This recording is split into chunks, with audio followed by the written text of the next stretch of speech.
어쨌든 만나 뵙게 돼서 반갑습니다. 저 수원 윤기섭인데요. 사진을 열심히 해보자고 이렇게 나섰는데 잘 될지 모르겠습니다. 제가 만지면도 별로 없고 여러 가지로 좀 미약한 점이 좀 많은데 앞으로 사진하는데 큰 도움이 되지 않을까 생각합니다. 작업이 주는 어떤 메시지요? 뭐 이런 것들이 굉장히 느낌이 그냥 퍼펙트했어요.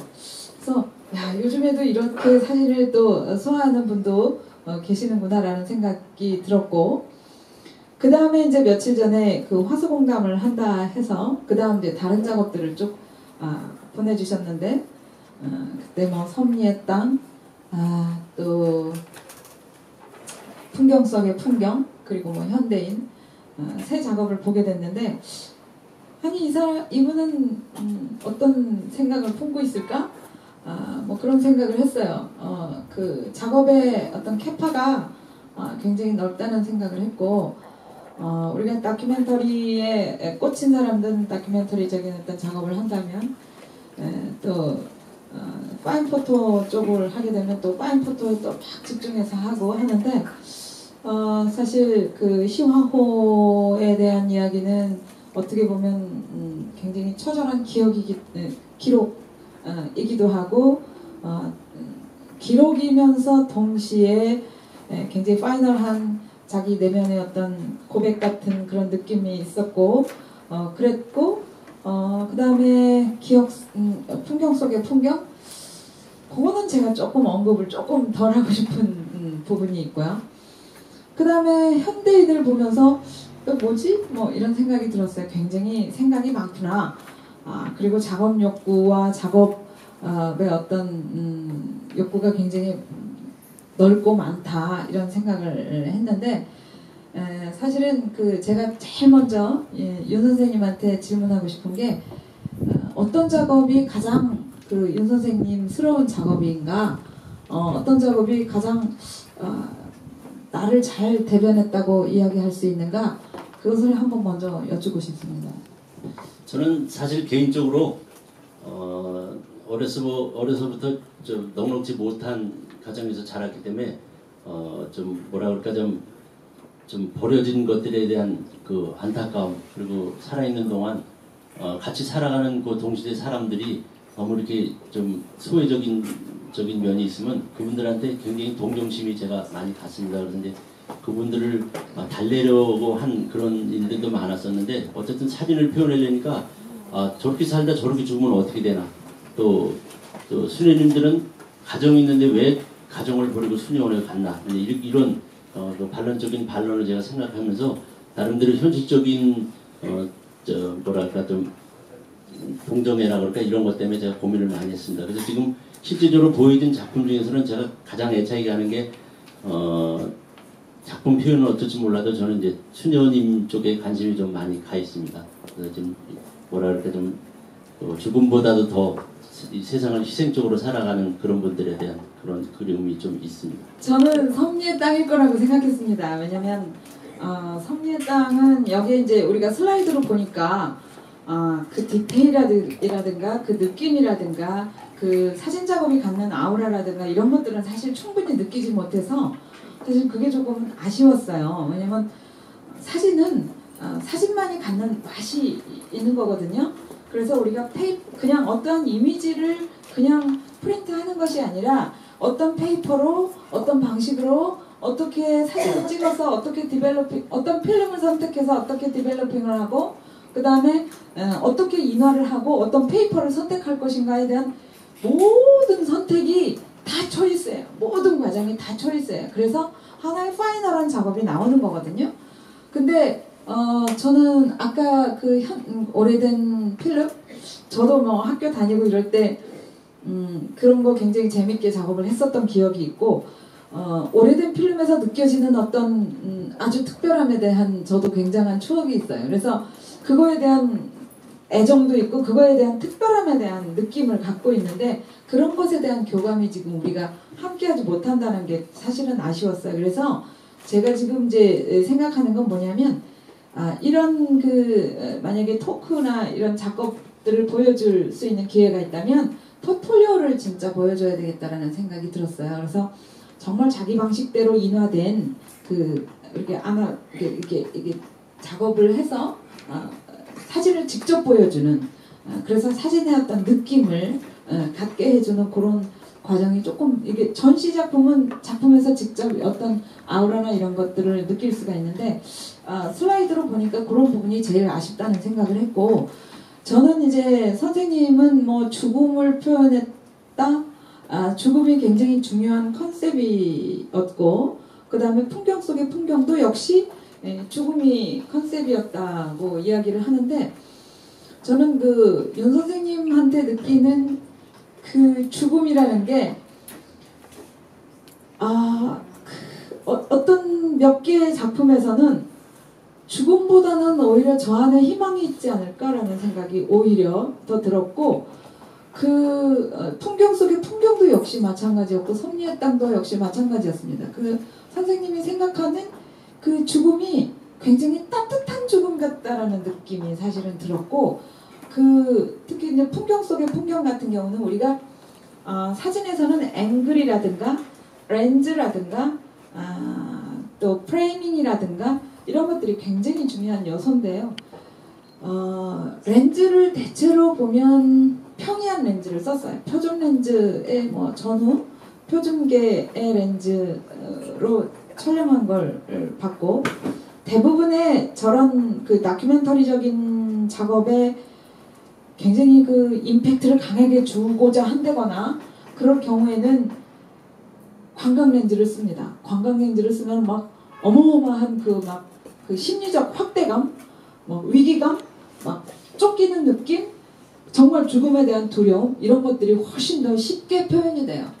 그리고 망원 렌즈로 찍으면 의외로 그 편안함이라든가 이런 것들이 그런 것들이 사실은 실제보다는 왜곡이라고 볼 수 있는 거죠. 사진의 왜곡이죠. 실제 그런 것들을 자유자재로 잘 활용하는 작가가 훌륭하고 또 그것을 자유자재로 활용해서 나의 것을 만들고 나의 느낌과 나의 생각을 제대로 표현하고 제대로 녹여내는 작가가 진짜 작가라면 윤 선생님은 그 표준 렌즈라는 것은 굉장히 평이하면서도 사실은 너무나 평이하기 때문에 극적인 것을 촬영하지 못하기 때문에 오히려 더 편안하지만 또 어려울 수도 있는 것이 표준계 렌즈인데 그러한 렌즈로도 굉장히 저렇게 담담하게 찍어냈다라는 것이 그래서 그 사진에서 전체적으로 느껴지는 것은 풍경 속의 풍경도 굉장히 애정을 가진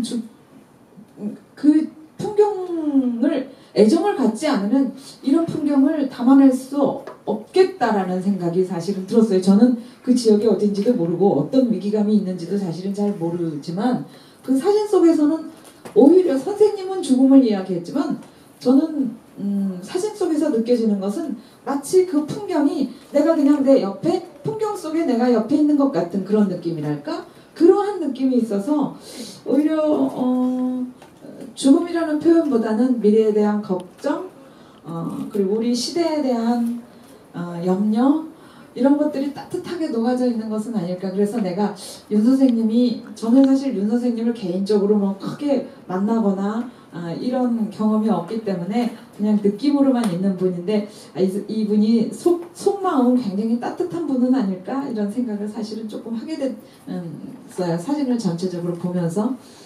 그랬고 그 다음에 이제 그 현대인을 보면서 좀 깼죠. 말하자면 이제까지 어떤 흐름 이런 거에서 이제 그 시뮬라르크 이제 그 가짜가 더 진짜 같은 그런 실제를 대체할 수 있는 가짜 이런 것들을 우리가 이제 시뮬라르크를 하고 또 연출하기도 하고 만들기도 하고 이렇게 하죠. 여기 사진 하시는 분이 얼마나 있는지 몰라서 사진을 저 거의 다예요. 화가가 세 분, 네 분 정도. 그렇군요. 그러면 우리가 이제 사진에 메이킹이 있고 테이킹이 있다라는 건 다 아시잖아요. 테이킹은 자연이나 사회나 이런 현상 속에서 얻어내는 작업을 테이킹이라고 한다면 메이킹은 내가 연출하고 생각하고 각본을 짜서 만들어내는 것이 이제 메이킹이라고 할 수 있죠. 이제까지 세 장르의 작업이 테이킹이었다면 마지막 작업은 철저한 메이킹이죠. 근데 나는 선생님이 모델을 구할 수가 없어서 인형을 사용했다고 했는데 사실은 사람 대신에 인형이 들어간 거예요. 본인은 어쩔 수 없이 그렇게 했다고 하지만 그 임팩트는 훨씬 더 큽니다. 그래서 때로는 그렇기도 해요. 실제로 사진으로 촬영을 했을 때 현실보다 더욱더 강화된 현실같이 느껴지고 슬프다 그러면 현실보다 훨씬 더 슬프고 비극적이다 그러면 현실보다 훨씬 더 비극적이고 그렇게 더 강화시킬 수 있는 것들이 사실 사진의 힘이기도 합니다. 어느 경우에는. 근데 요번에 이런 마네킹의 시뮬라르크 같은 경우는 사실 제가 보기에는 굉장히 어설픈 부분들이 굉장히 많이 있지만 이제 시작이라고 생각한다면 굉장히 희망적이라고 생각하고 근데 그 시뮬라르크는 아주 철저한 콘티가 필요하고 철저한 에스키스가 필요하고 굉장히 많은 오랜 시간의 준비와 이런 것들이 필요한데 아직은 너무나 표상적이고 너무 도상적이고 너무 피상적인 아직은 흉내내기 따라잡기 그런 정도에 머물러 있는 것 같은 느낌이 들어요. 그런데 그 어설픈 가장 큰 이유는 이미지를 하나 이렇게 길에 이렇게 머리가 있고 이런 것보다는 사실 저는 이 중에 굉장히 저 머릿속에 인상이 남았던 두 개의 사진이 있어요. 그 두 개의 사진은 뭐냐면 맨 처음에 있는 거 최현대인 그거 하고 그거 좀 잠시 열어봐 주시고요. 그 바로 밑에 거. 이거는 제가 맨 처음에 보고 나서 굉장히 오랫동안 내 머릿속에 남았어요. 근데 작업을 봤을 때 여러분도 그렇겠지만 봤는데 금방 잊어버리는 임팩트 없고 그냥 기억 속에 남겨지지 않는 사진이 있는가 하면 어떤 사진은 계속 기억에 남아서 그것이 계속 나 스스로 되씹고 곱씹고 하면서 그것을 스스로 막 제 안에서 막 그 작품이 크는 거예요. 제 생각 속에서 작품이 자라고 막 그 안에 또 디벨로핑이 되고 그런 작업 중에 하나가 저는 저 작업이었다고 생각하고요. 가장 큰 이유가 뭘까를 그럼 이유가 뭘까? 이유가 뭘까를 생각해 봤더니 어떻게 보면 미술에서 얘기하는 전혀 예기치 못한 뎁베이스만 기법이라고 할까? 왜 그런 거? 전혀 예기치 않은 곳에 있는 거죠. 머리가 숲속에 그냥 덜렁 누워있다는 거 이건 굉장한 사건이잖아요. 그런 느낌과 그 다음에 또 넘겨서 요거가 저는 굉장히 기억에 남았어요. 이거는 정말 빛과 사진이 이야기할 수 있는 굉장히 많은 것들이 이 안에 내포되어 있어요. 사진은 여러분 아시다시피 빛 그림이지 않습니까? 빛 그림이에요. 근데 미술에서 얘기하자면 면 분할, 임팩트, 그 메스의 덩어리의 크기에 대비 여러 가지 이야기할 수도 있겠지만 그냥 딱 느낌에서 보는 그 손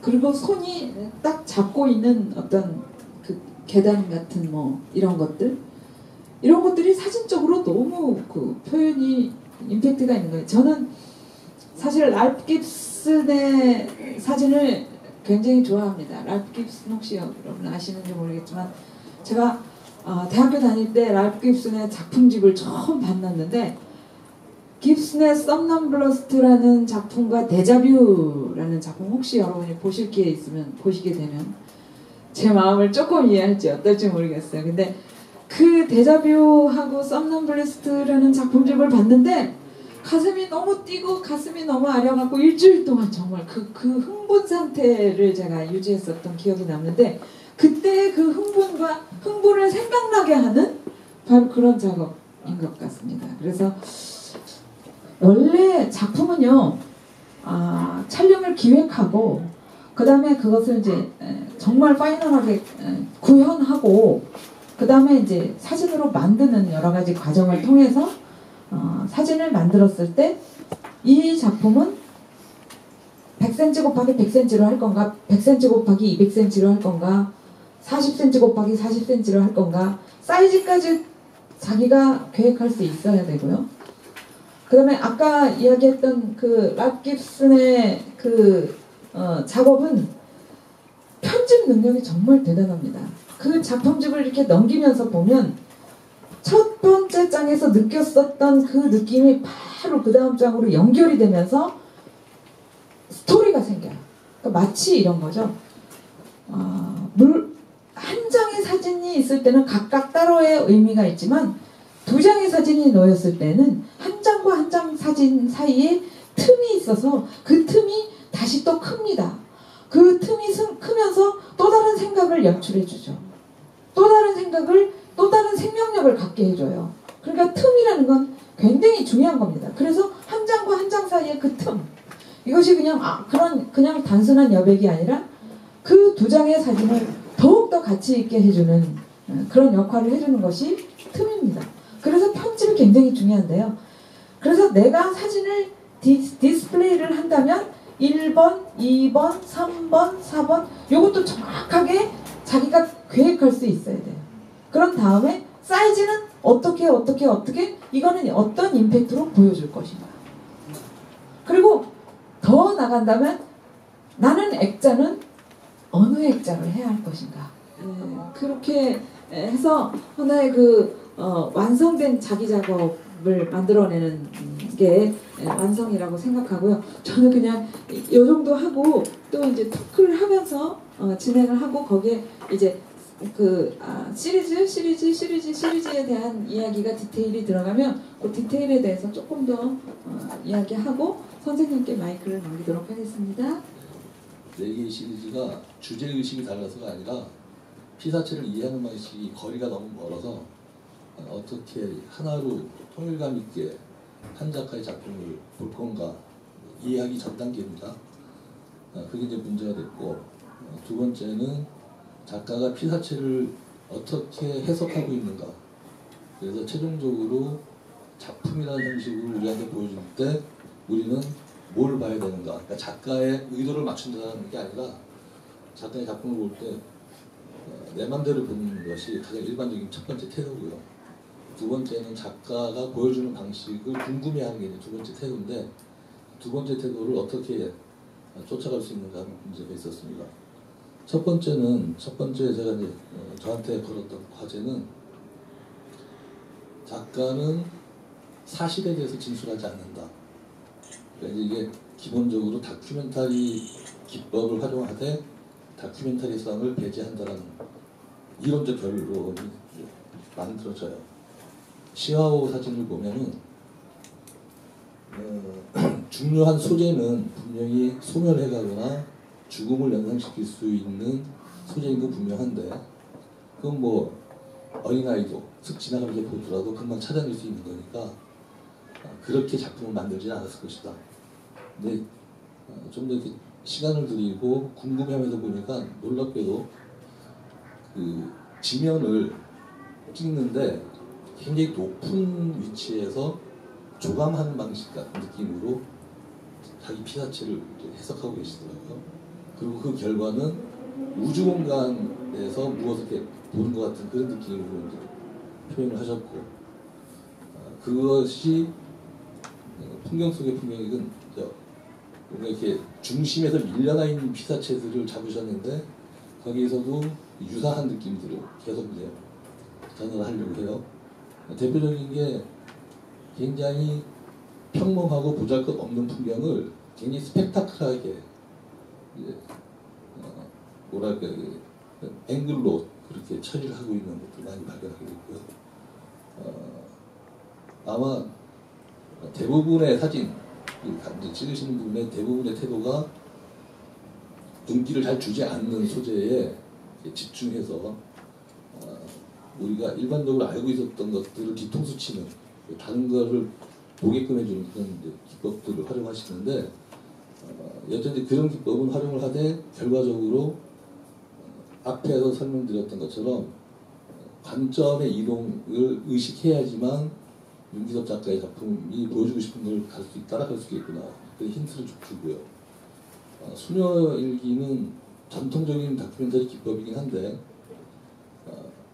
오늘 우리가 슬라이드 쇼를 볼 수 있었던 작품에서는 다큐멘터리성이 아주 잘 강조되고 있는 작품과 지나치게 평범해서 이걸 어떻게 이해할 건가, 또는 약간의 그 사전에 동의를 구해서 피사체를 움직여놓고 만들어 놓은 사진 같은 것들까지 포함해서 보게 됩니다. 근데 지금 앞에 말씀하신 것처럼 배경을 없앤다든지, 그래서 주제를 더 부각시키는 그런 기법이나 아주 클로즈업을 해서 수녀님들의 어떤 얼굴 표정 같은 것들을 잡아주는 그런 작품들을 국한시켜서 보면은 결국 우리가 수녀님이 무엇을 알고 싶어서 수녀일기를 보다가 멈칫 한 사람의 그 사람다움, 인간다움을 보게 되는 이건 기법이 아니겠죠. 작가가 의도하는, 보여주고 싶어하는, 그래서 우리가 그렇게 따라가 봐야 되는 거 아닌가 하는 그런 결론을 갖게 되고요. 현대인은 제가 볼 때는 지금 얘기할 수 있는 수준의 작품은 아니라고 봅니다. 그러니까 포토샵 리터치가 좀 조잡하고요. 조잡이 한 것이 작가의 의도라면은 굉장히 심각한 키워드가 되는데, 제가 볼 때 핑크색 그 흰자 위를 처리하는 방법 같은 경우는 뭐랄까요, 기법도 서툴지만 접근하는 발상도 굉장히 충분히 숙고되지 않은 것 같고, 연출 사진이 갖고 있는 장점들에 대해서는 충분히 숙지를 아직 안 하신 것 같아요. 그래서 지금 이렇게 앞에 작품들하고 비교했을 때 조금 더 대단한 작품들 중심으로 이야기를 하는 게 더 낫겠다 생각이 듭니다. 두 번째, 작가가 무엇을 보여주려고 하는 것은 사실 예술작품을 감상할 때 모든 장르 불문하고 감상자의 기본적인 태도여야 된다고 봅니다. 그렇다면 작가도 분명하게 자기 작품을 어떻게 보기를 바라는 것들을 이렇게 작품 안에 남겨놔야 되는데, 만약에 그걸 남겨놓지 않으면 저희가 일반적으로 아마추어리즘이라고 불러요. 의도하지도 않았을 뿐더러 자기 작품 전체 과정을 의식하지 않았기 때문에 그렇게 부르는데, 그렇게 한다면 이제 선별되는 작품들이 이렇게 몇 개 나옵니다.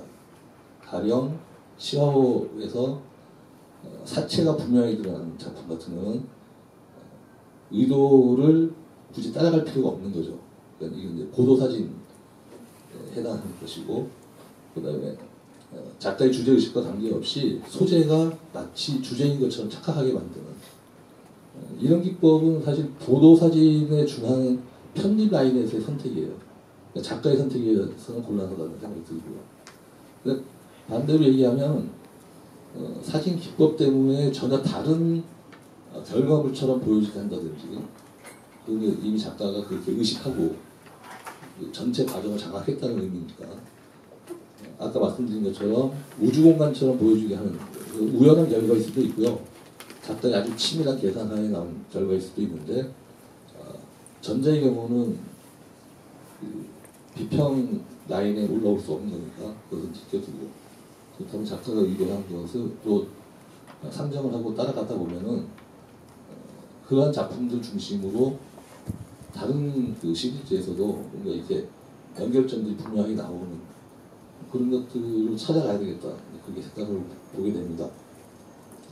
저는 전체적으로는 제가 스트레이트 사진을 좋아하기 때문에 수녀일기 시리즈가 좀 마음에 듭니다. 그리고 근데 이제 다른 작품들에서도 여전히 기록성에 대한 재해석이 있어서 굉장히 관심 있게 보게 되고요. 그 재해석이라고 하는 것을 아까 말씀드린 것처럼 사실에 대한 진술을 비틀어버린 방법, 그것이 굉장히 흥미롭게 보게 되고, 그런데도 불구하고 작가는 여전히 현장 중심으로 사유하고 있고, 연출 사진하는 아주 특이한 케이스고요. 그래서 이 작가한테 현장은 도대체 무슨 의미가 있을까, 그런 생각을 하게 됩니다. 오늘은 작가한테 대답을 듣는 것보다는 그런 질문을 던지고 제 식으로 풀어서 여러분들하고 의견 좀 나누고 싶은데요. 윤기섭 작가만이 아니라 사진 작가들은 일반 시각예술가들하고 비교했을 때 피사체가 갖고 있는 현장이 굉장히 중요한 작품 제작의 조건입니다.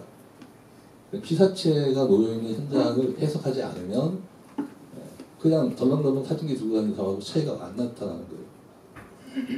현장에 대한 해석이라는 측면에서 보면은 의외로 풍경 속의 풍경을 굉장히 재미있게 보게 됩니다. 화면의 중심에 놓여있는 피사체는 분명히 소재예요.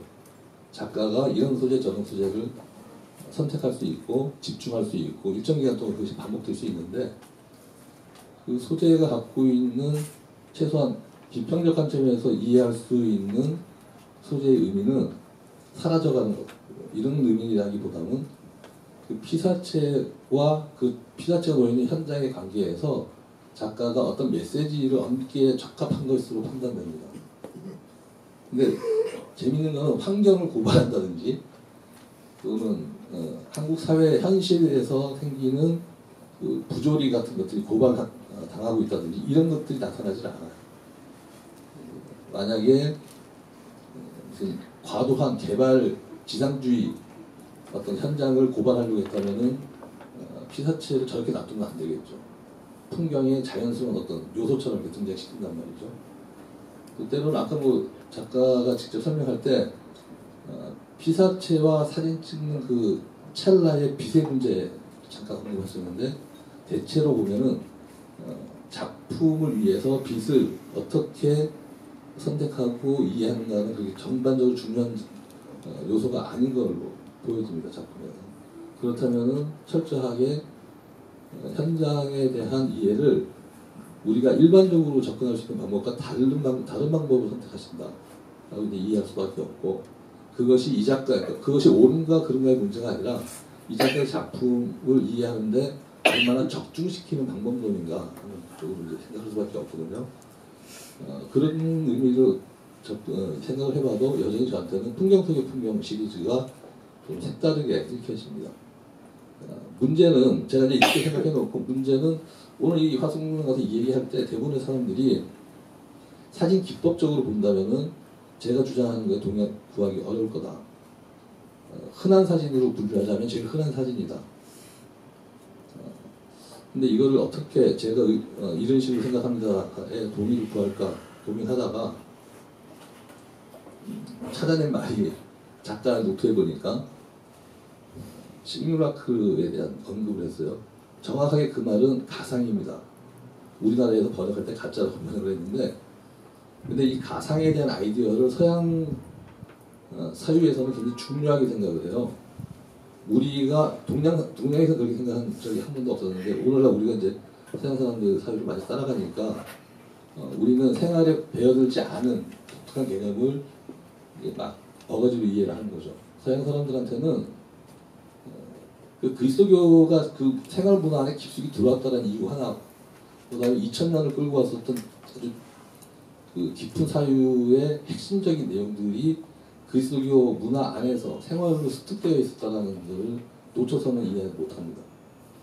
그런 측면에서 그 사람들이, 다른 철학자들은 본질, 비본질, 가상과 현실, 재현과 또 다른 재현, 또는 재현을 그 모방과 재현으로 구분하는 이런 각가지 아이디어들이 왜 나오냐면은, 우리가 알고 있는 현실, 우리가 알고 있는 참, 우리가 알고 있는 그 진짜라고 이해하고 싶어하는 것들이 그 자체가 먼저 가짜라는 독특한 생각하는 방식이 있어요.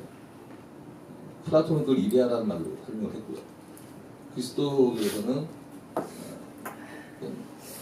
그 십자가를 통해서 거듭난다고 하는 표현으로 그 말을 확대해서 우리한테 설명을 하고 있고요. 아주 뭐 우리가 이름 불러낼 수 있는 철학자들마다 이 문제에 대해서 최소한 자신의 철학적 입장도 다 분명하게 합니다. 근데 우리한테 와서는 그걸 가짜라고 번역을 해요. 번역은 틀렸지만 가짜라고 이해하는 독특한 이 동양의 정서가 있다는 거죠. 윤기섭 작가는 자기가 현장이라고 잡아버린 것들을 첫 번째 가짜라고 이해합니다. 그래서 그 가짜 안에서 참된 것을 발견하려고 하지 않고 참된 진술을 통해서 그 가짜를 넘어가려고 한다. 이게 다른 사진작가하고 좀 다른 측면이라고 좀 이해를 했어요. 그렇기 때문에 연출 사진이 윤기섭 작가한테는 조금은 거추장스러운 것이 될 수도 있겠다 그런 생각이 듭니다. 그러니까 그 기록성이라고 하는 것들을 사실은 사진작가도 굉장히 쉽게 생각을 하고 사진이 재현의 도구이기 때문에 충실하게 자기가 성실하게 피사체를 연장해서 시리즈물로 가져가면 다 기록이라고 착각을 하시는데 기록이라는 것은 아까 말씀드린 것처럼 사실에 대한 진술이기 때문에 사실에 대한 이해와 진술의 방식을 어떻게 놓는가에 따라서 전혀 다른 기록들이 만들어집니다. 윤경 선생님 작품 얘기를 해야 되는데 이제 좋은 어떤 그 이해를 구하기 위해서 하나의 예를 든다면 최근에 그 시라크 난민 어린아이가 죽음으로 이제 발견이 됐는데 대부분의 지구촌 사람들은 사진으로 이해를 했어요. 그 사진 한 장 때문에 유럽 연합이 정치적 결단들을 바꿉니다. 그런데 여전히 그 사진 찍은 사람, 그 작가는 아니었겠지만 그 사진 찍은 사람한테는 그 현장에서의 윤리적 문제가 남아있어요. 어떤 것이 우월한가, 어떤 것이 더 좋은가, 어떤 것이 옳았는가 따지는 문제가 아니라 사진이 갖고 있는 태생적인 기록에 대한 기록성이 거기에 있다는 얘기죠.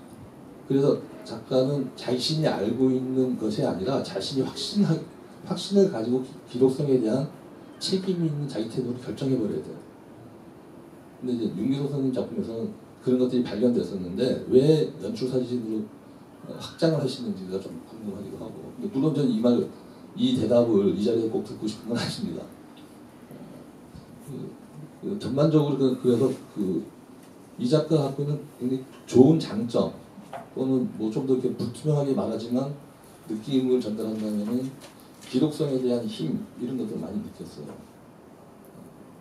개인적으로 이제 뭐 부탁의 말씀을 드리면서 제 순서를 잠깐 정리를 하자면 윤기섭 선생님이 기록성에 대한 그 뭐랄까 감각적인 이해를 한번 반성적으로 물어보면 굉장히 기가 막힌 작품들을 만들어내시겠다는 기대를 합니다. 다른 분들.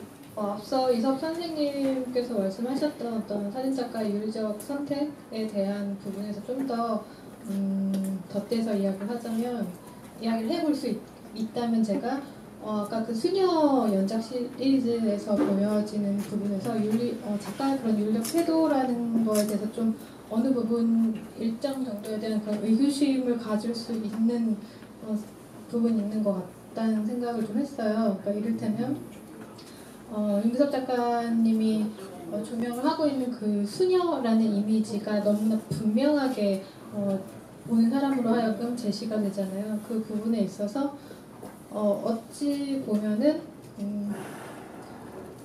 그 관람자로 하여금 그런 어떤 선과 악, 그리고 작가가 제시하는 그런 정말 견고한 그런 수녀의 이미지, 천사, 그런 것들이 어떻게 보면 한정적인 해석으로, 그러니까 좀 다층적으로 이야기가 될 수 있는 그 여지를 좀 닫아놓는 부분이 되지 않을까 하는 부분이 있어서 좀 위험스럽고, 또 그렇게 천사라는 어떤 그런 이미지를 각인하기 위해서 포커스를, 그러니까 집중을 하는 그런 화면, 장면에 의해서 부분적으로 그런 난민, 계속 작가님이 이렇게 조명하고 집중하려는 그런 버려진 것, 배제된 것, 또 그 주변부적인 것들이 어떤 풍경 사진의 일부로 말 그대로 어떤 대상화되는 측면이 있지 않을까 하는 부분에서 조금은 거리 두기가 필요하지 않을까 싶다는 생각을 좀 했습니다. 그러니까 다시 말하면은 요컨대 그러니까 작가가 보는 그 시선 안에서 수녀님에 대한 그 숭고성에 가지는 그런 적절한 그런 거리라는 게 거의 배제가 된 상황에서 좀 어떻게 보면은 그 사이에 거리가 없기 때문에 우리가 말 그대로 일방향적인 그런 해석, 시선에 한정돼서 작업을 볼 수밖에 없지 않나 하는 부분에서 좀 더 작가님께서 다시 한번 좀 재고할 여지가 있지 않을까라는 생각을 잠깐 해보았습니다. 작가보다는 그 일문일답을 하면 사실 제가 아는 세상의 모든 작가들이 작품보다 말을 못하시기 때문에 작품으로 보여준 거를 우리가 어떻게 이해할 수 있는가에 대한 다양한 견해들을 제가 이제 펼칠 수 있을 만큼 펼치는 게 오늘 맡아 역할인 것 같아요. 아까 말씀드린 거 외에 다큐멘터리라고 하는 장르 구분이 아니라 사진이 다른 예술 장르에 비해서 월등히 특성으로 고유성으로 갖고 있는 다큐멘터리 성질 기록성의 성질이 무언가에 대한 이야기를 좀 더 생각거리로 말씀을 드려보면 있는 것을 보여주는 것은 기록은 아닙니다. 그게 이제 미술사 안에서도 있는 것을 보여주는 걸로 실패한 미술사의 그 흔적들이 굉장히 많이 남아요. 대표적인 게 리얼리즘 하는 우리의 오해인데 리얼리즘 회화를 대표한다고 여기는 우르베가 어떻게 표현을 했냐면 보이는 것이 아닌 것은 그리지 않겠다라고 얘기를 했어요. 근데 이것을 공브리치라고 하는 정말 세상에 가장 유명한 미술사가가 어떻게 풀이를 했냐면 그래서 거기에 있는 것을 그리는 것으로 풀이를 했습니다. 이거는 한 미술사가의 견해일 뿐인데 그 사람이 언제 유명해지다 보니까 우리가 리얼리즘은 곧 거기에 있는 것을 재현의 방식으로 그리고 있는 것으로 착각을 했어요. 후르베가 보이는 것이 아니라면 그리지 않겠다고 한 그 저변에 두 가지의 후르베 입장이 있습니다. 하나는 철저하게 유물론자로서 자신이 스스로 그러니까 크리스찬으로서의 자신의 신앙을 걷어내고 유물론 입장을 완전히 돌아서는데 그때 그 유물론이라는 게 전통적인 유물론이 아니라 마르크스 유물론에 가까워. 그래서 그 사람이 공산주의 운동에 굉장히 열심히 가담을 해요. 그러니까 노동자를 또는 노동의 의미를 몰랐을 때 우리가 노동자를 막상 마주하고 있어도 그 사람의 노동을 이해 못하면 못 보는 겁니다. 꾸르베가 그리고 싶었던 거는 노동의 의미를 그리고 싶었던 거예요. 두 번째는 전승되어 있는 전통적 가치를 그것을 보이지 않는 거라고 꾸르베는 믿었어요. 그래서 자신의 회화의 주된 소재를 일상의 어떤 순간으로 돌려 세워요. 그러니까 일상이라고 하는 건 절대로 풍경이 아니거든요. 거리를 둬야지 보이는 대상이 아니기 때문에. 그래서 이제 우리가 아는 그림에 뭐 돌 깨는 사람도 나오고 길 가다가 마주쳐서 인사하는 모습도 그림의 소재가 된단 말이죠. 이게 미술사에서는 굉장히 큰 사건인데 그림에도 불구하고 있는 것을 그냥 있는 것대로 그린다고 하는 방법론에서 굉장히 많이 탈피한 겁니다. 오히려 꾸르베가 살던 시절에는 가상의 것들이 참다운 것이라고 하는 단편적인 교리 해석, 도그마 안에서 충실하게 작품들을 만들어내고 있을 시대예요. 그러니까 그런 의미에서 꾸르베는 기록성에 대한 자신의 독특한 이해를 갖고 있었고, 그렇게 따지면 우리는 사실이라고 하는 부분에 대해서 굉장히 다양한 해석들을 내놔야 됩니다. 특히 작가들이 그래야 되고, 정치적인 이슈나 사회 현실에 관심을 가지고 그것을 주제로 바꾸려고 하는 작가들한테는 그 요청이 아주 엄밀한 요청이 될 것이고, 사진 작가들한테는 사진의 기계적 속성 때문에 이 부분에 대해서는 분명한 결단의 태도가 있어야지만 일반 사진과 작가의 작품으로서의 사진이 구분되기 시작할 겁니다. 그런 측면을 한번 우리가 윤석 선생님 작품을 만나는 이 기회를 통해서 한번 생각해보면 어떨까 생각이 들고요.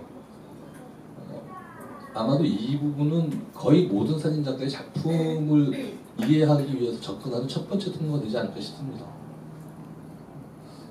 두 번째 저희가 같이 한번 고민을 하고 생각해보면 좋겠다 싶은 게 뭐냐면은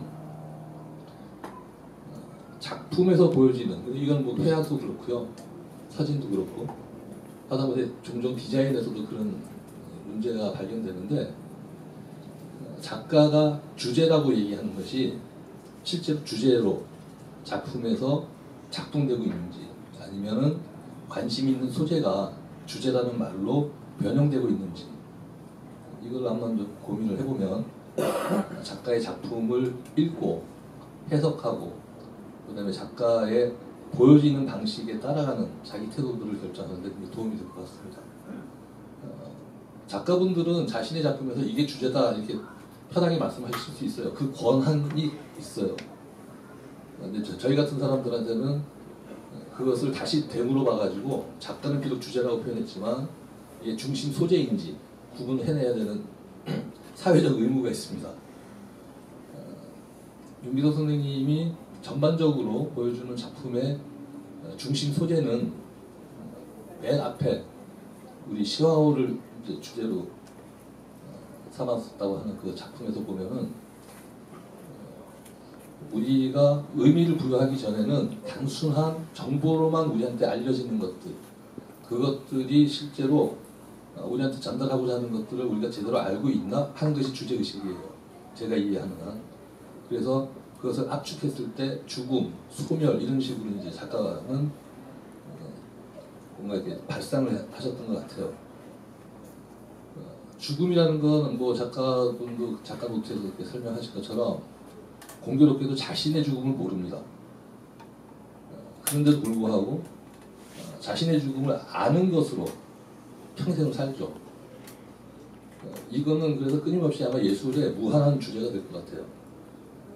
근데 그것을 작품으로 드러낼 때 어쩔 수 없이 어떤 소재에 의지한 채 그 주제의식이 드러나야 되니까 자연스럽게 그것을 연상할 수 있는 소재에 집중하기 마련입니다. 아주 절묘한 소재 선택을 하거나 또는 그 소재를 어떻게 해석하는가 하는 그것이 설명되지 않으면은 사실은 대동소이한 작품으로 전락하게 돼요.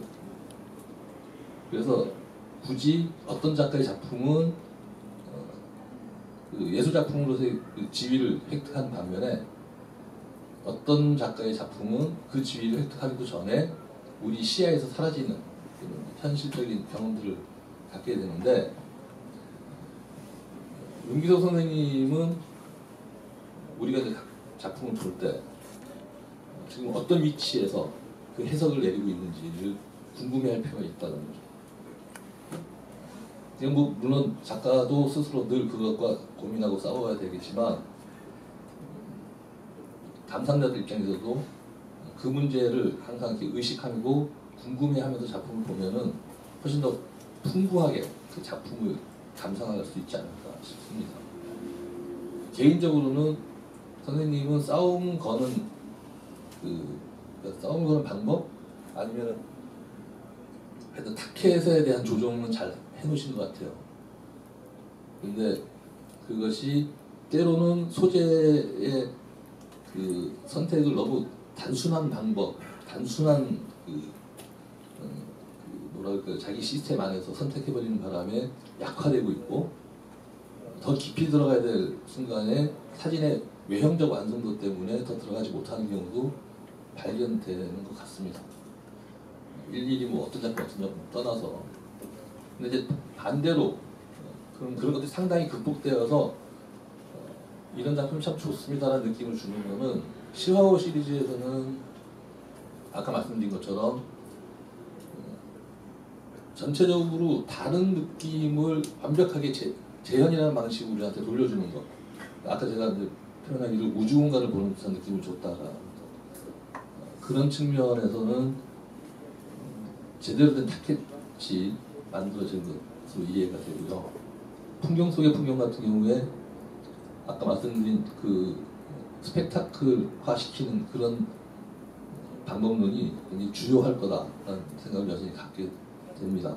그러니까 하찮은 풍경이었는데 또는 하찮은 소재였는데 윤기섭이라고 하는 독특한 스크리닝을 거치면서 그것이 우리한테 놀랍도록 스펙타클하다는 게, 스펙타클이라는 건 말 그대로 우리가 보는 것 범위 바깥을 보여준다는 뜻입니다. 단순하게. 그 볼만한 거리라고 또 번역해서 쓰긴 하는데 실제 뜻은 우리가 볼 수 없을 것까지도 다 끌어 보여주는 거예요. 그래서 기술적으로 어떻게 해결했냐면 스크린 크기를 키워요. 스크린 바깥에 있었던 것들을 스크린 안에 갖고 오는 기법을 씁니다.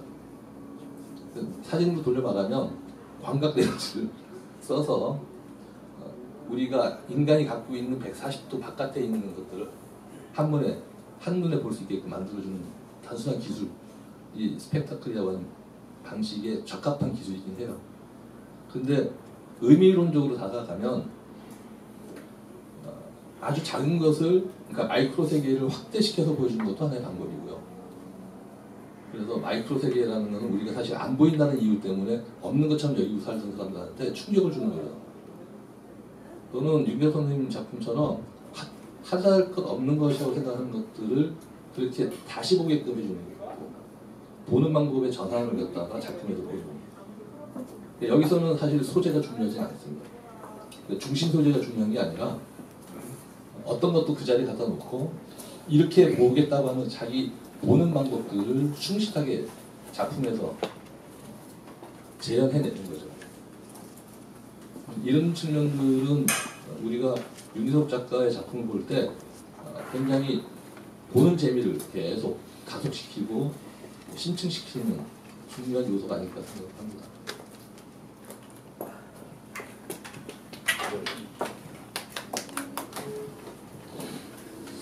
그래서 저는 지금 말씀하신 부분에서 정말 소재가 주제인가에 대해서는 사진가들이 굉장히 심각하게 생각해야 할 부분이라고 생각합니다. 말씀하신 것처럼 그 소재를 주제라고 착각하고 그 하나를 정해서 이렇게 하는 경우가 굉장히 많죠. 그리고 이제 윤 선생님이 하신 뭐 죽음이라든가 환생이라든가 뭐 이런 것에 대한 테마는 정말 고대부터 지금에 이르기까지 마치 사랑처럼 굉장한 중요한 테마 중에 하나인데 제가 생각하는 그 이야기를 하면서 생각나는 작가는 그 류안 마이클이라는 작가가 여기 선생님이 말씀하시는 도중에 생각이 났어요. 류안 마이클은 주로 뭐 다중 촬영이라든가 아니면 그 연속 사진이라든가 뭐 이런 사진들을 통해서 죽음과 환생과 뭐 윤회라든가 삶이라든가 탄생 뭐 이런 거에 대해서 거의 이제 계속 이야기를 하는데 주로 이제 다중 촬영이라든가 이런 방법을 활용하는데 소재는 정말 무궁무진합니다. 사람부터 주로 이제 사람들이 많지만 사람으로부터 시작해서 뭐 물리적인 어떤 그런 것에 이르기까지 굉장히 다양해서 그러나 그 소재가 굉장히 다양하지만 그 작가 거는 그냥 보면 이거는 깁슨 류안 마이클이구나 라는 걸 그냥 바로 느낄 수 있어요. 즉 소재는 굉장히 다양하지만 그 사람이 가지고 있는 향기와 그 사람이 가지고 있는 사진적 그 문체라고나 할까 뭐 이런 것들을 계속 이끌고 가는 거죠. 옛날에 그 우리나라의 작가 중에 주로 뭐 산이나 뭐 이런 자연 풍경을 찍다가 갑자기 누드를 찍었어요. 그 누드를 찍었는데 아들한테 물어봤어요. 야, 이 사진 어떠니? 라고 물어봤더니 아들이 아무렇지도 않게 그렇게 얘기했대요. 뭐 이거 그냥 아빠 사진이네? 이렇게 얘기했다는 거예요. 그게 이제 민병헌이라는 작가인데 민병헌 작업이 왜 희끄무리하니 뭐 잘 표가 나지 않으면서 뭔가 이렇게 플랫하고 그런 느낌이죠. 근데 역시 누드에서도 그러한 뭐 방법론적인 것을 떠나서 민병헌이 가지고 있는 그런 사진적 방법론들이 이제 다 들어가 있었다는 거죠. 그래서 소재주의를 우리가 정말 벗어나야 된다는 생각은 특히 그 아마추어 작가들 쪽에서는 굉장히 그 많은 그런 것들을 발견할 수 있기 때문에 그런 것들을 벗어나야 한다라는 생각은 좀 심각하게 해야 될 필요가 있다고 저도 느끼고 있고요. 그 윤기섭 선생님의 그 작업을 또 다시 돌아가서 이야기한다면, 저는 이제 그 작업에 이제 그 거리두기에 대한 생각을 해봤는데요. 우리가 이제 그 사진을 촬영할 때 사실 처음에는 겁이 나서 가까이 접근하지 못해요. 접근하지 못하고 방관자적으로 그냥 객관적으로 그냥 보기만 하는 거죠. 그 보여지는 것을 보는 거죠. 그냥 스스로 보지 않고 그냥 보여지는 것을 보는 거 단계에 있다가 이제 그것이 이제 시간과 더불어 익숙해지고 또 여러 가지 발전하는 과정을 통해서 스스로 본다라는 그 능동적인 어떤 그런 상황으로 가게 되죠. 근데 유 선생님 작업은 아까 얘기했던 수녀의 작업은 정말 물경 25년이나 찍었는데 물경 25년이나 찍은 것 중에 파이널한 거를 골라왔다고 생각해요. 그 전에는 굉장히 다양한 모습의 사진들이 있었을 거라고 생각하는데 그렇기 때문에 한 장 한 장이 어떻게 보면 그냥 다 퍼펙트하다는 느낌이 있는데 그래서 그 수녀는 굉장히 가까이 다가간 거리감을 느낄 수 있기 때문에 가까이 다가감으로써 어떤 정공법적인 어떤 그런 부분으로 더 실체를 더 쉽게 벗겨낼 수 있다 할까? 뭐 그런 느낌? 그래서 우리가 사진을 찍을 때 찍다 정말 사진 찍기가 어려워질 때는 그냥 한 발짝 더 다가가 보고 두 발짝 다가가 보고 그 다음에 아주 가까이 다가가 봐라. 그러면 그때의 새로운 모습이 보일 거다라는 이야기를 해요. 그런 것처럼 가까이 다가갔을 때 보여지는 모습과 멀리서 객관적으로 보여지는 모습과는 굉장히 분명히 차이가 있는데 수녀님들 촬영한 것들은 대체로 가까이 다가가서 그 프레임 안에 스토리도 다 들어가 있고 뭐 여러 가지 조형적이나 구성적인 요소들이 다 잘 안착되어 있고 이런 것들을 그 안에 뭐 여러 가지 내러티브도 충분히 담겨져 있고 그렇다고 느껴지는데 섭리의 땅 같은 경우는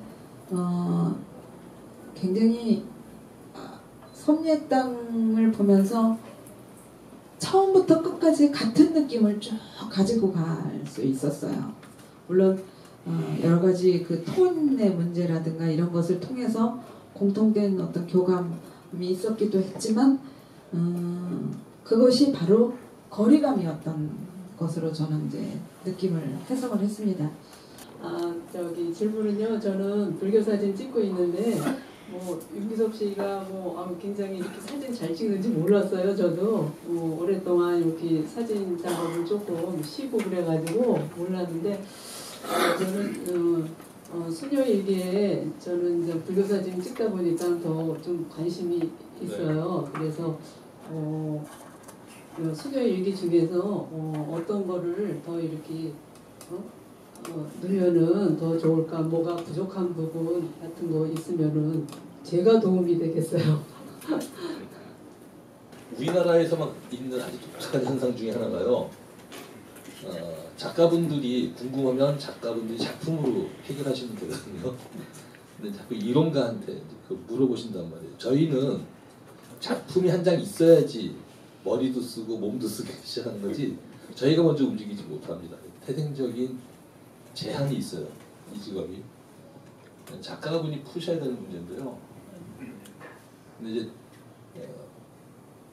생각할 수 있는 거리도 제가 제안을 해본다면은 수녀일기는 스트레이트 사진이 갖고 있는 덕목들을 다 갖춘 세부적인 장르가 될 거예요. 사진 안에서도. 근데 아까 이 관장님이 말씀하신 것처럼 라이프지가 한 시절을 사진의 권력으로 행사하면서 이것이 진짜 사진이다 하는 역할을 한 시대가 있었단 말이에요. 그때 우리가 100% 다 그 잡지에 실리는 사진이 스트레이트 사진이라고 말할 수 없지만 스트레이트 사진이 갖고 있는 다양한 얼굴들을 만난 경험을 갖고 있습니다. 수녀님을 통해서 우리가 뭘 보기를 바랄까? 작가는 그 관심을 스트레이트하게 표현해야 되는 거죠. 피사체로서의 수녀님을 찍었다고 해서 스트레이트가 성립되지 않는다라는 거예요. 그 가장 짧은 거리로 피사체에서 갖고 있는 특성을 확 잡아 당겨야 된다는 의미에서 스트레이트인데 수녀님을 우리가 복장만 딱 보고 수녀님을 안단 말이에요. 수녀님의 일상은 작은 정보만 있어도 우리가 상상할 수 있어요. 또 불가피할 정도로 너무나 많은 수녀님의 일상에 대한 잡다한 정보를 우리는 갖고 있습니다.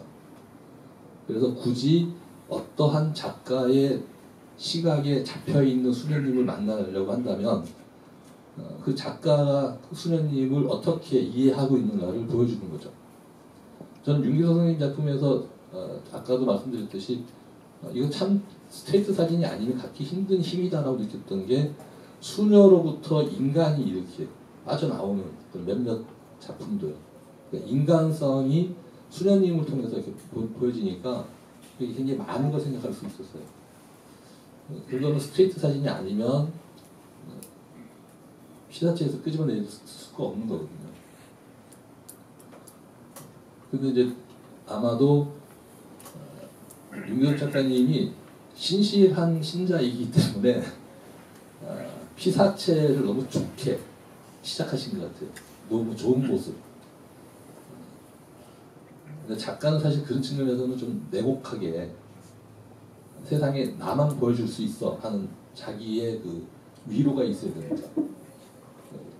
달리 말하면 자기 격려가 없는 작가는 좋은 작품 만들지 못해요. 나만 할 수 있어라는 자기 격려가 있어야 되고 그 격려로부터 자기가 위로받아야지만 좋은 작품이 나와요.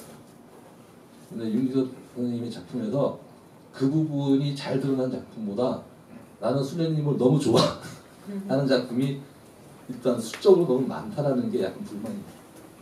만약에 제가 에디팅을 하거나 어떤 기회가 돼서 제가 선생님을 초대를 하면 그 부분에 대해서 많은 이야기를 하고 최종적으로 전시장에 가져가는 작품이나 잡지에 실리는 최종적인 에디션의 권력을 제가 행사하고 싶어요. 저도 간단하게 이제 그 질문에 대해 이야기를 한다면 윤 선생님이 촬영한 수녀 작업은 저도 비슷한 생각을 지금 선생님이 말씀한 것처럼 비슷한 생각을 하게 되는데 왜 그런 거 있죠? 너무 완벽하고 너무 철저하고 그러면 뭔가 숨이 좀 막히는 듯한 느낌? 근데 모든 종교는 뭐 다 저는 다 같다고 생각해요. 같다고 생각하는데 특히 불교가 가지고 있는 정서는 저는 천주교도 잘 모르고 다 잘 몰라요. 잘 모르는데 어쨌든 불교는 우리 어린 시절부터 마치 숨쉬듯이 그냥 우리 삶 속에 있었던 것이 유교나 불교적인 어떤 그런 정서였을 거라고 생각하는데 우리 DNA 선조들로부터 받은 DNA 속에 우리가 그 사진적인 방법론으로 이야기를 한다면 인포커스가 되면 시선을 딱 잡아 끕니다. 보게 되죠. 아웃포커스가 된 사진은 어떻습니까? 예를 들어 화면 안에 반은 아웃포커스가 된 사진. 제가 여기서 촬영을 한다면 저 포커스를 저쪽에 맞추면 앞에 있는 컴퓨터는 아웃포커스가 되겠죠. 그럼 앞에는 뭔가 흐린 게 뭔가 이렇게 막 가려있는 것 같은 느낌이 든다거나 여기에다가 인포커스를 하면 저 뒤는 뭔가 흐려진 느낌이 나타나겠죠. 그 포커스 문제도 굉장히 사진에 있어서는 굉장히 중요한 부분 중에 하나인데 인포커스는 선명해서 그 안에 시선을 끌지만 아웃포커스가 된 그 부분은 사유를 하게 만들게 하는 그런 힘이 있습니다. 그래서 불교 하니까 그냥 제가 제안을 한다면 어떤 특정 부분을 완전히 아웃시켜서 정말 사유하게 하는 어떤 그런 사진의 힘 이런 것들을 한번 활용하는 것은 어떨까 하는 제안을 지금 생각이 났습니다. 앞으로 저기 세계를 그 컬렉터들이 수집할 만한 작가 50인을 선정한 사람 중에 한 사람이 우리나라에 정연두라는 작가가 딱 껴있더라고요. 딱 한 사람. 근데 그 사람이 사진하는 사람이거든요. 그 내 사랑 진이라는 그 시리즈로 유명한 사람인데 제가 그 양반을 만나본 적이 있어요. 근데 그 양반하고 이제 몇 번 만나가지고 프로젝트를 같이 했는데 물론 저는 이제 교사기 때문에 저희 학교 애들하고 같이 했어요. 그 사람 그 내 사랑 진이라는 그거 가지고 했는데 나는 그 양반이 왜 세계적으로 이렇게 주목을 받는 사진작가일까라는 게 굉장히 의심스러워요 지금도요. 근데 그 사람은 뭐냐면 그 한 사람의 그 소시민의 꿈을 현실하고 그 미래의 그 자기 꿈을 실현해주는 과정을 하거든요.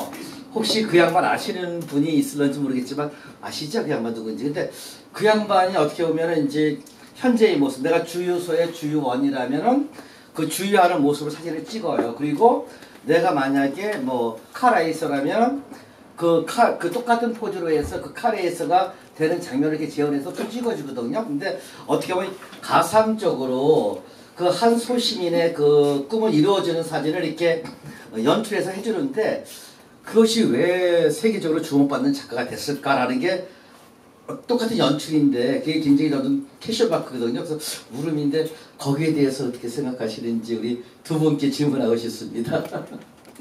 대부분의 이제 작가들은 마켓에 등장을 하느냐 안 하느냐는 굉장히 중요한 부분 중에 하나예요. 이게 밥벌이가 되냐 안 되냐 얘기도 하지만 이게 이제 뮤지엄 소장부터 시작해서 컬렉터들이 관심을 갖게 되고 뭐 여러 가지 그 부수적인 일들이 이제 따라지기 때문에 부수적인 효과들 그런데 그때부터 이제 마켓에 등장했고 저도 정연두 선생님 작품을 로케이션 시리즈가 마켓에서는 제일 인기가 있었습니다. 그래서 어떤 그 가상현실을 만듭니다.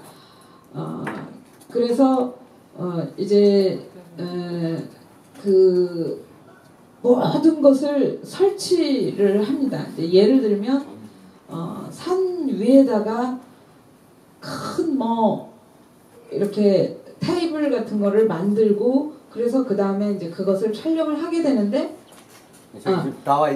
촬영을 하게 되는데 사실은 예를 들어 이제 병풍을 촬영을 했다. 병풍을 만들었다 그러면 그 병풍을 우리가 지상에서 만들어 가지고 찍어서 포토샵으로 하면 너무 완벽하게 할 수 있거든요. 근데 그것을 다 이구지고 막 그 굉장한 그 노동력과 많은 사람들의 인력을 동원해서 이구지고 막 산 정상으로 올라갑니다. 그래서 산 정상에다가 뚝딱뚝딱 해갖고 다 만들고 설치를 해서 촬영을 합니다. 우리가 여러분 라면 좋아하시나요? 라면에 뭐가 들어가 있어요? 뭐 여러 가지 MSG? 근데 요즘에 왜 미원을 안 먹어요? 몸에 나쁘다 어쩌고 저쩌고 그럽니다. 그래서 미원에 비슷한 양념을 만드는 게 뭐예요? 멸치 넣고 다시마 넣고 버섯 넣고 뭐 새우 넣고 뭐 생강 넣고 마늘 넣고 여러 가지를 넣어가지고 그 MSG 하나 띵 넣으면 될 걸 갖다가 뭐 넣고 돈도 많이 들고 노동력도 많이 들어요. 그리고 또 그게 금방 쉬어버려요. 조금 늦게 먹으면. 그런 수고로움을 하는 것과의 차이가 어떤 차이일까요? 바로 그런 차이라고 생각합니다. 그래서 그런 어려운 작업, 현장성 이런 것들이 굉장히 또 중요한 작업이고요. 아까 얘기했던 뭐 내 사랑 진이 그 시리즈는 굉장히 여러 가지 에피소드가 많은 작업 중에 하나인데 뭐 실제로 그러니까 그거는 이거예요. 본인이 현재에 처해 있는 것은 나는 아이스크림 가게에서 알바를 하고 있는데 나의 꿈은 알래스카에 가가지고 멋있는 그 폼 잡고 알래스카를 여행하는 것이 나의 꿈이야. 비슷한 상황을 만들어주는 거죠. 상황을 연출해주고 또 심지어는 나는 영화 배우 어떤 배우와 함께 여행 그 비행기를 타고 그 뭐 무슨 저는 그 비행기 이름 잘 모르는데 멋있는 그 뭐 무슨 비행기 앞에서 그 멋있는 그 영화 배우 유명한 영화 배우와 같이 사진 찍는 게 꿈이야. 근데 그걸 막 이루어 주는 겁니다. 뭐 중간에 조금 뭐 와전된 것도 물론 있긴 하지만 뭐 그래서 자기의 소원을 어떤 사람은 야학에서 지금 공부를 가리키고 있는 일본 사람인데 그 사람의 꿈은 대학 교수가 되는 게 꿈이에요. 그것을 사진 속에서 이루어 줍니다. 얼마나 통쾌합니까? 우리가 현실 속에서 이루어지지 못하는 걸 작업 속에서 이루어주는 그런 걸 대신해 주는 거죠.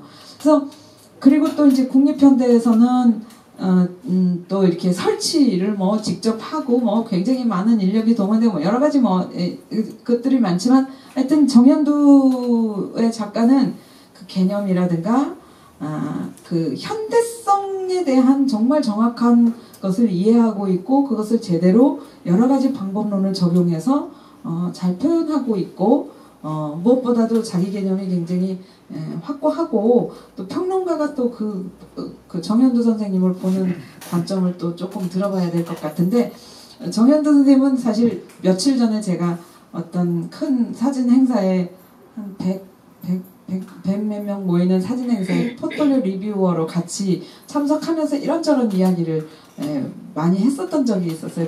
한 달쯤 전에. 그래가지고 굉장히 정겹게 느끼는데 이렇게 얘기를 하니까 저도 좀 반갑네요. 저도 이제 그 지적받은 내용 생각해봤어요. 왜 하필이면 저는 사실 마켓의 생기는 잘 이해를 못하겠어요. 인사동에서 화랑을 6년 했었는데 작품들을 몇 점 팔아보긴 했어요. 근데 팔면서 기분이 나빴어요. 그러니까 이제 천상 그쪽에서 일을 못하는 제 한계가 있는 거고. 제가 경험한 그 작은 범위 내에서 마켓은 원리가 없는 것 같아요. 제가 이해하는 마켓을 잘 이해하시는 분은 다니면 편하시겠죠.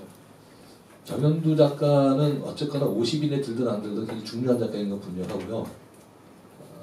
국제라고 하는 자기 놀이판이 있는 작가예요.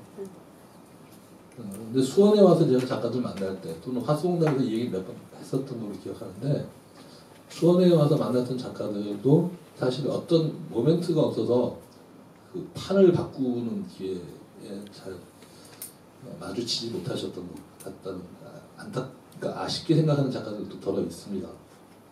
문제는 윤기서 선생님 작품으로 제가 설명을 해볼게요.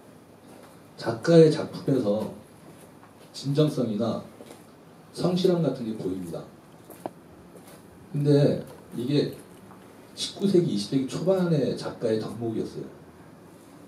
지금 이관장님이 계속 이제 현대성 말씀을 하시는데 현대라는 말로 번역해서 쓸 수 있는 그 인도 유럽어 계통 이 두 가지가 있어요. 하나는 모던, 하나는 컨템포러리. 모던이라는 말은 라틴어가 어원인데 새로운 것을 찾거나 새로운 걸 추구한다는 뜻입니다. 그래서 15세기 유럽 사람들은 자기네가 모던 에이지라고 기록에 남겨놨어요. 모네 같은 경우도 자기가 모던 에이지의 총아라고 생각하는 사람이에요.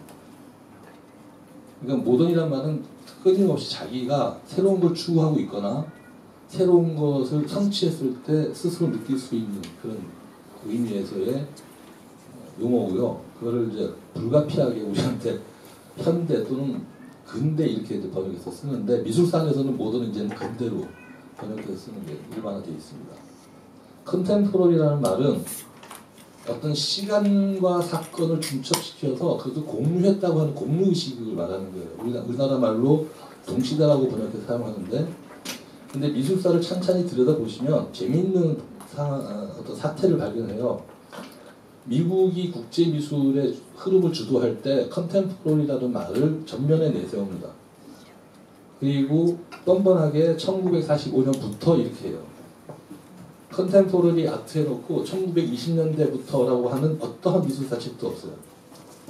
그러면 1945년에 미국이 중심이 되는 동시대라고 하는 것, 어떤 사건을 공유했다고 하는 시간기간은 뭘까? 2차 세계대전이에요.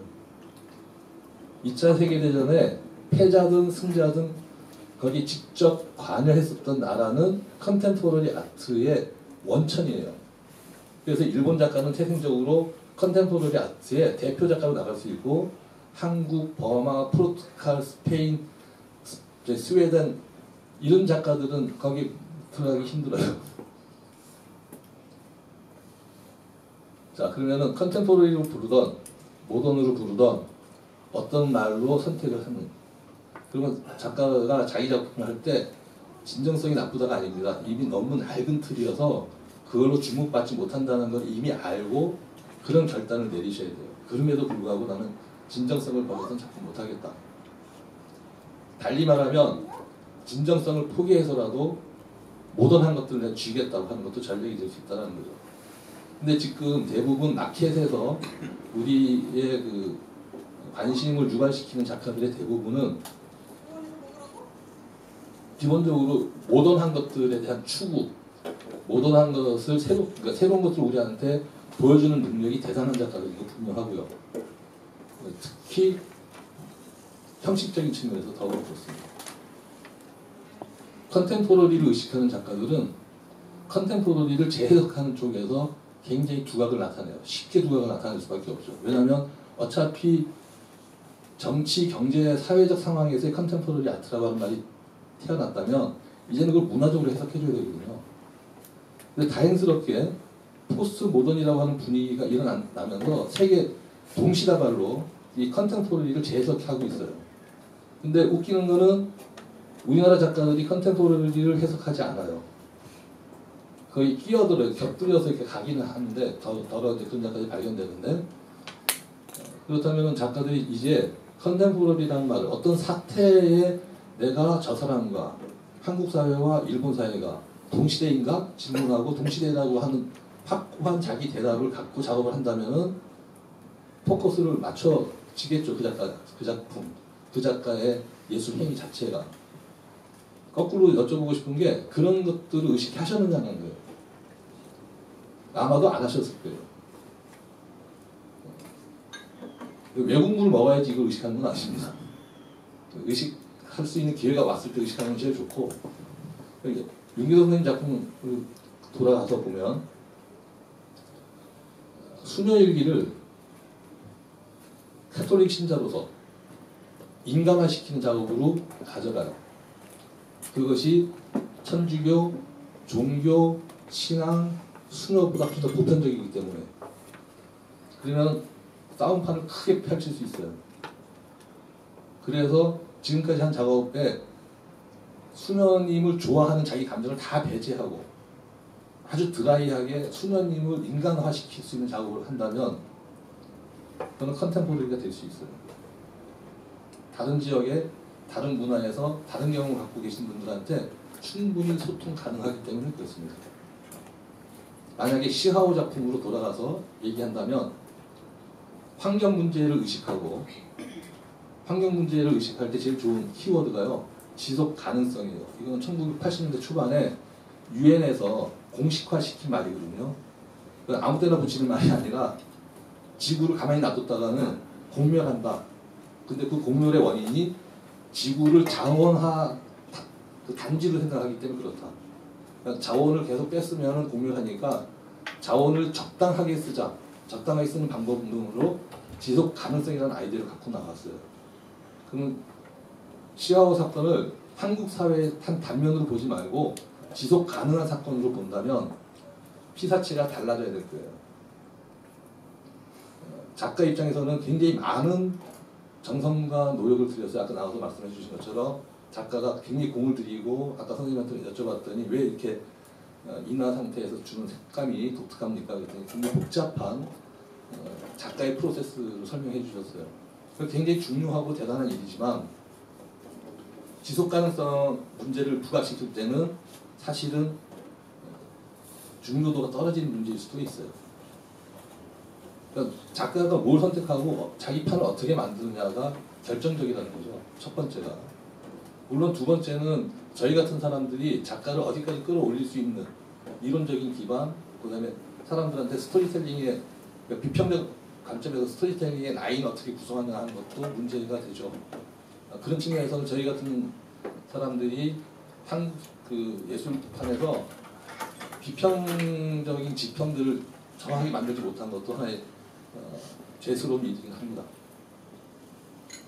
그래서 정현주 씨뿐만 아니라 다른 분들도 또 다른 좋은 기회에 이렇게 자기 몰입판을 확대시켜서 잘 하시는 작가분들이 많은데 비슷비슷하게 공통점들은 그런 자기의 전략들을 잘 구사하고 있다는 거 분명한 것 같습니다. 진짜 이 부분은 진짜 작가가 뼈가 되고 살이 돼 그러나 굉장히 어렵게 아마 다가갈 수밖에 없는 것이 될 텐데 그 사진에서는 과거의 그 사진의 가장 중요한 역할은 시대의 증언자였고 시대의 목격자였고 그것을 기록하는 것이었고 그것이 사진의 가장 중요한 역할이었다면 이제 그런 거 다 버리고 사진의 언어성, 사진의 정보성, 사진의 기호성 이런 것들이 강조되어야 하는 어떤 그 강조되어지는 것이 그야말로 현대성이라고 할 수 있는 거죠. 그 80년대 포스트 모더니즘이 나타나면서 포스트 모더니즘에서 제일 그 중요한 이슈가 되었었던 개념들은 뭐 탈중심, 탈남성, 그리고 독창성의 해체, 그리고 그 어떤 모더니즘의 그 창조적이고 독창성 이런 것만이 예술의 전부는 아니다라고 했고 재현 자체에 대한 뭐 의미의 거부 뭐 이런 것으로부터 그 시작되면서 그것이 이제 컨템포러리로 이제 넘어오게 된 어떤 그 것들이 되어지는 거죠. 그래서 과거에 생각했었던 그 예술의 어떤 그 전형들 이런 것들과 지금 컨템포러리에서의 그 예술의 전형이 굉장히 이제 바뀌어진 것인데 아주 뭐 선생님이 정확하게 말씀해 주셔서 사실 저도 이런 것들을 어떻게 정확하게 이해하고 내 것으로 만드는가가 엄청난 큰 숙제겠다라는 생각을 합니다. 아무튼 건투를 빕니다. 제가 그걸로 에서 마무리 마지막 발언 해주세요. 말에 알프레드 스티글리츠는 1900년도에 활약했던 작가예요. 작가가 굉장히 고전적인 작가임에도 불구하고 사진 했던 말 중에 좋은 말이 있어서 제가 이걸 기록해 왔는데 사진 속에는 현실이 있고 이것은 때때로 진짜 현실보다 더욱 현실적인 불가사의한 힘을 가지고 있다 라는 말로 이제 말을 가름하겠습니다.